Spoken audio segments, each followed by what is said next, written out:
In this period, let us try to analyze economies and diseconomies of scale.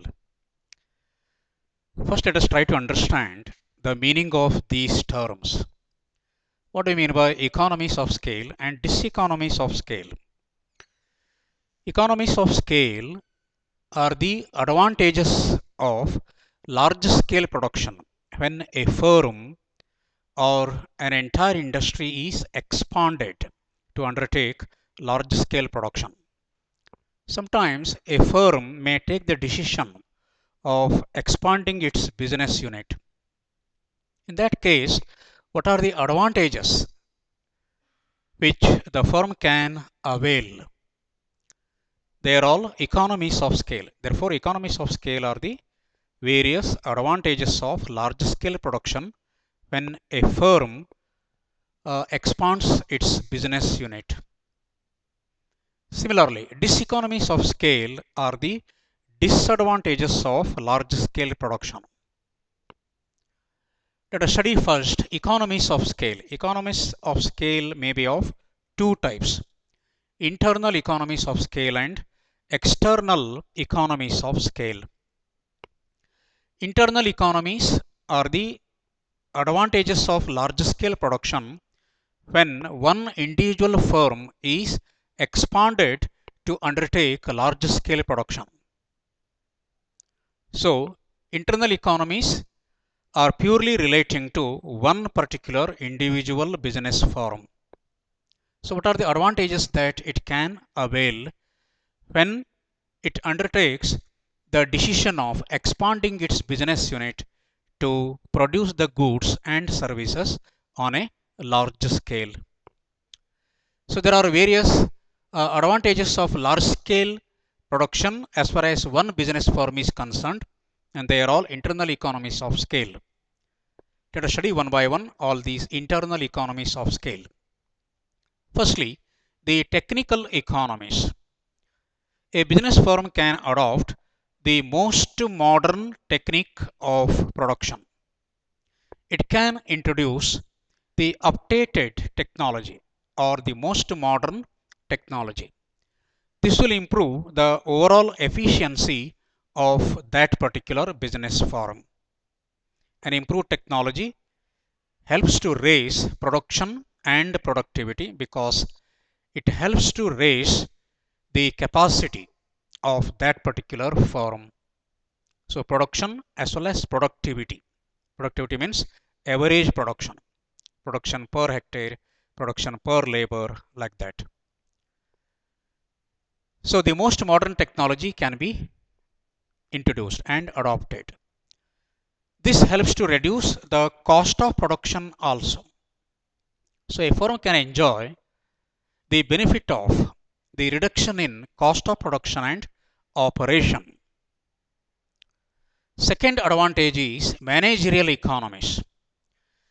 A big business firm can be well managed because it can adopt the technique of division of labor even in case of its organizational setup. Some experts may be appointed in the management of a particular firm. The experts in various fields can be appointed, and such people can manage the business in an optimum manner with greater efficiency. So that business can be carried successfully. Third one is labor economies. Labor is an important factor of production. We have land, labor, capital, and organization. These are the four factors needed to produce a particular commodity or a service. But labor is the most important factor. We have to appoint well trained and well skilled workers. For this purpose, a big firm, when it is expanded to raise the scale of production, it can appoint well trained and well skilled workers. So, such laborers are useful to improve the efficiency on the one hand, And this helps to raise once again production and productivity. Productivity here means, once again I have told you, average production, that is production per hectare, production per labor, like that. So labor is the most important factor, and a firm can prepare its plan to provide the essential training to the newcomers. So labor trouble can be solved. Otherwise, it causes unnecessary industrial disputes. If laborers are united, they can raise their voice against the employers. So this leads to industrial disharmony among workers and management of an industry. But well-trained and well-skilled workers are the asset of that particular business firm. So a big firm can establish its own training center, that it can provide essential training to the newcomers also. Number 4, financial economies. A big firm can mobilize sufficient finance. It can raise sufficient loans against its stock. It can also issue shares and debentures. A bulk of capital can also be mobilized by issuing shares and debentures. It can also accept the deposits by ensuring attractive rates of interest for medium term and short term deposits. So financial problem can also be solved. Fifth one is marketing economies. Nowadays, production is not at all a problem, but problem arises while marketing of those goods in the market. So marketing is a specialized job, but how to increase their sales performance? So this can be very well organized by a big firm. Nowadays, we are seeing how joint stock companies are working, how multinational companies are working. Some 3-4 big companies can control the world production because they can adopt the technique of division of labor. They can undertake large scale production, having all such advantages of large scale production. Then economies of overhead charges. So every business firm has to incur some expenses for its production activities. So operational charges can also be minimized, such as cost of transport, purchase and sales benefits, marketing advantages. So in all these aspects, a firm can economize its overhead charges, cost of operation. Then economies of research and development, another advantage. So research and development is an important wing of a big business firm today. So research should be a continuous process. Research can be helpful in minimizing the cost of production and operation on the one hand. A business firm can adopt new technique also, and research can also be undertaken to produce a new product. The products can be diversified, having new version and new pattern. Goods and services should be produced according to the needs and demand of the customers, because under capitalism we say consumer is the king. So in that case, research and development plays an important role. Today, every big business firm has a separate wing. It is R&D department. Number 8, risk-bearing economies. So every business firm involves a lot of risks and uncertainties. If a business firm is enjoying profit, there will be no problem. If a firm is incurring loss, the problem would arise. So it has to minimize its risks and uncertainties. Big firms are always risk minimizing advantages because they can diversify their production, they can diversify their markets, they can enlarge their marketing areas. Therefore, risks can be minimized. They can have the financial advantages and managerial advantages, technical advantages. All these things can minimize the business risks to a greater extent. So these are the various advantages of large scale production. They are all internal economies of scale where a firm can enjoy when it has taken the decision of expanding its business unit. So small scale production has certain advantages. At the same time, large scale production has also certain advantages. When a business firm has taken the decision of expanding its business unit, it can avail all such advantages. It can economize the cost of production and operation on the one hand, and it can enjoy larger income and profit on the other. So it can lead its business with great success. Now, what are the external economies of scale?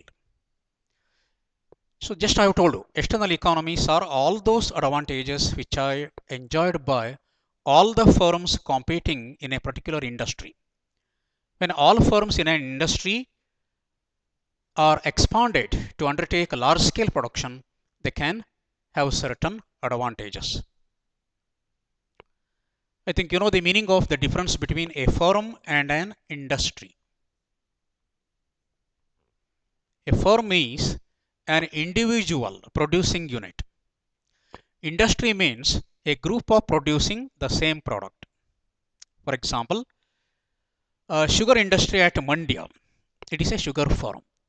All sugar firms together in India is known as sugar industry in India. So this is the difference. So internal economies are all those advantages which are enjoyed by a single producing unit.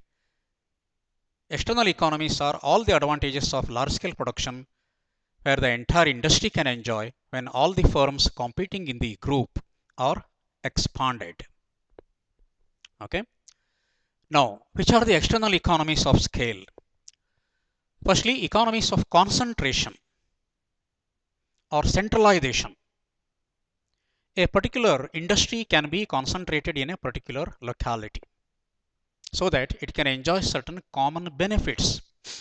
For example, in India, the jute industry is concentrated in West Bengal because it can get the raw materials at the lowest cost of production.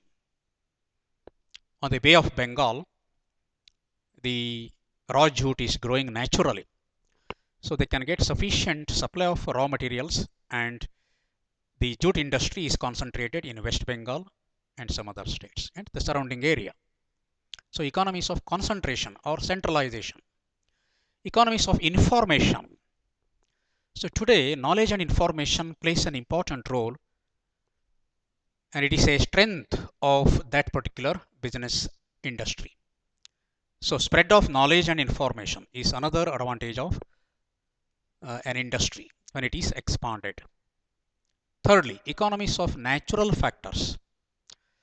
Certain natural factors like supply of clay, soil, sand, water, minerals, then forest resources, etc. They can be concentrated in a particular place because every country can't have all the natural factors, and some natural factors are highly concentrated in some particular places only. So supply of water, clay, soil, sand, then all such minerals, etc. Economies of government policy. When the entire industry is expanded, a government can provide certain benefits like price support policy, subsidies, grants, tax holidays, tax concession, then reduction in import and export duties, etc. So the government policy can also be favorable, and it can encourage the producers by providing such incentive policies. Then economies of vertical integration. So what do I mean by vertical integration? The production of one commodity can follow different stages. There may be some 2-3 stages like that. For example, production of a car. Some firms may produce the engines of a car. Some other firms may produce the body of that car. Some other firms may produce tires and tubes, like that. So in case of vertical integration, what may happen, a particular part of the product can be produced, and they can also achieve a specialization in the production of that particular commodity. Some firms may be very well specialized in the production of engines and others, body of the car, tires and tubes, like that. So large scale production has another advantage of vertical integration. Then economies of specialization. Specialization here refers to division of labor. It is one of appointing right persons in right places. So in this, what the business firm will do, the business firm can appoint specialized workers, well-trained workers and well-skilled workers to do that particular part of the work. It can save its time, energy, money and tools and equipments. I can give you just a simple example. For example, stitching work. One man can also carry the stitching work, cutting of cloth, stitching, then hemming works, like that. But if you adopt division of labor, you can have you have to appoint three persons, three specialized persons. One may be very expert in cutting the cloth. Another person may have higher skill in stitching work. Third one may be expert in hemming works. So if you appoint three persons, one set of tool may be sufficient. And this helps to increase the production. According to Adam Smith, if a firm adopts the technique of division of labor, it can increase the production by more than 240 times. Clear? He just gives the example of a pin making industry. Pin making involves 18 sub-processes. One man draws out the wire, another man cuts it, third one bends it, fourth one makes it sharp, like that. Up to packing. A pin making industry involves 18 sub-processes. If you adopt division of labor, production can be raised by more than 240 times. So today, the modern joint stock companies as well as multinational companies are adopting this particular technique of specialization, technique of division of labor, where large scale investment is possible and they can produce the goods on a large scale by minimizing the cost of production and operation. So these are the various advantages of large scale production when the entire industry is expanded. They are all external economies of scale. Let us study diseconomies of scale. It means disadvantages of large scale production in our next period. Thank you.